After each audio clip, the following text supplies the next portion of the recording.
শাকিব খান তো এখনো ফোন দেয়নি, ওনার জন্য ওয়েট করছি। যেহেতু আমি র্যাম মডেল, সো আমি সব রকম ড্রেস পরি। আর আমি কেন, আমার আপনি দেখবেন যারা ক্যাটওয়াক করে, মানে আমি কারো নাম বলতে চাচ্ছি না, ইন্ডাস্ট্রির অনেকে আছে তারা এরকম ড্রেস পরে, সেক্ষেত্রে আমি বললে সমস্যা কি? যেহেতু আমি নিজেকে পরিচয় দিয়ে র্যাম মডেল, আর আমার শুরুটা হয়েছে ক্যাটওয়াক দিয়ে।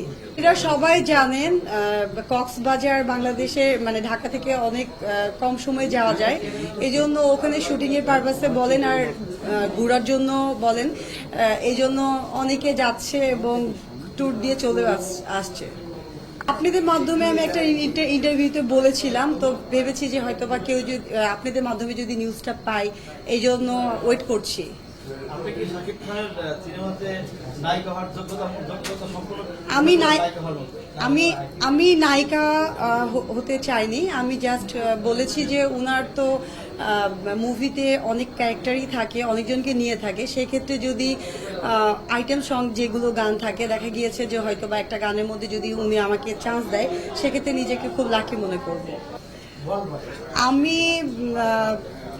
আমি হলো বুলবুল টুম্পা আপুকে অনেক পছন্দ করি। আমি বুলবুল টুম্পা আপুর স্টুডেন্ট, আমি ওনাকে অনেক ফলো করি।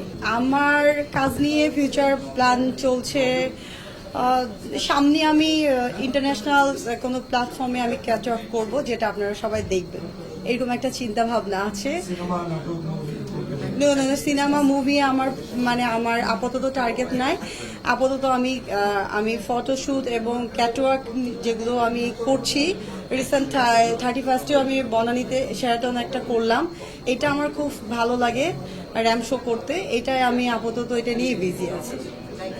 আমার জাহিদ খানের সঙ্গে কিছুদিন আগে একটু হয়েছে, যেখানে অঞ্জনা আপা মারা গিয়েছিলেন, উনি খুব মন খারাপ করছিল, কারণ উনি আসতে পারে নাই, দেখতে পারে নাই, এটা নিয়ে একটু, এটা হলো জাস্ট একটু পার্সোনাল কথা হয়েছে, এ আর কি।